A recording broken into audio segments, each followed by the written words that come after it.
Mobile ആപ്പുകൾ ഉപയോഗിക്കാൻ SIM card നിർബന്ധമാക്കാനുള്ള കേന്ദ്ര സർക്കാരിൻ്റെ നീക്കം ലക്ഷക്കണക്കിന് പ്രവാസികൾക്ക് വലിയ തിരിച്ചടിയാകുമെന്ന് റിപ്പോർട്ടുകൾ പറയുന്നു. ആക്റ്റീവ് സിം ഇല്ലാതെ WhatsApp, Telegram, Snapchat, share chat തുടങ്ങിയ ചാറ്റിംഗ് ആപ്പുകൾ ഉപയോഗിക്കാനാവില്ലെന്ന പുതിയ മാർഗനിർദ്ദേശം ടെലികമ്മ്യൂണിക്കേഷൻ വകുപ്പാണ് പുറപ്പെടുവിച്ചത്.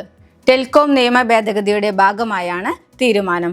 വിദേശത്തേക്ക് യാത്ര ചെയ്യുന്ന ഇന്ത്യൻ പൗരന്മാരെയും ഇന്ത്യയിലെത്തുന്ന NRIകളെയും ഈ നിയമം കൂടുതൽ ബാധിക്കും. വിദേശത്ത് ഇന്റർനെറ്റ് ലഭിക്കാൻ അവർ സാധാരണയായി ലോക്കൽ സിം ഉപയോഗിക്കുന്നതിനാൽ ഇന്ത്യയിലെ പ്രൈമറി സിം ഉപയോഗിച്ച് ആക്ടിവേറ്റ് ചെയ്തിരുന്ന ചാറ്റ് ആപ്പുകൾ പ്രവർത്തനരഹിതമാകും. ഇതോടെ ദീർഘകാലമായി ഉപയോഗിച്ചിരുന്ന അക്കൗണ്ടുകൾ വരും ദിവസങ്ങളിൽ നിലനിൽക്കില്ല. ചാറ്റിംഗ് ആപ്പുകൾ സിം ഇല്ലാതെ ഉപയോഗിക്കുന്നത് സാധാരണമായ കാര്യമാണ്.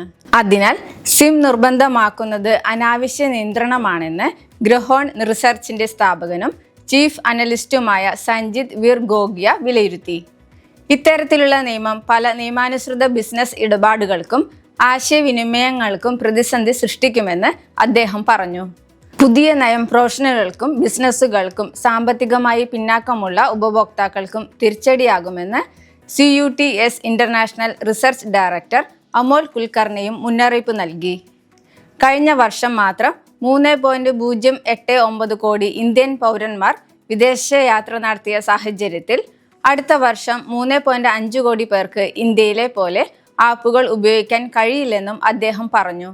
തട്ടിപ്പുകളും ദുരുപയോഗവും നിയന്ത്രിക്കാൻ ഈ നിയമം സഹായകമാകുമെന്ന് ടെലികോം, IP, ഡേറ്റ പ്രൊട്ടക്ഷൻ വിഭാഗം അഭിഭാഷകൻ പ്രത്തായ് ലോധ് അഭിപ്രായപ്പെട്ടു. എന്നാൽ സിം നിർബന്ധമാക്കിയാലും സ്വകാര്യത നഷ്ടപ്പെടാൻ സാധ്യതയുണ്ടെന്നും സൈബർ സുരക്ഷാ പ്രശ്നങ്ങൾ പൂർണ്ണമായി ഒഴിവാക്കാനാകില്ലെന്നും അദ്ദേഹം കൂട്ടിച്ചേർത്തു.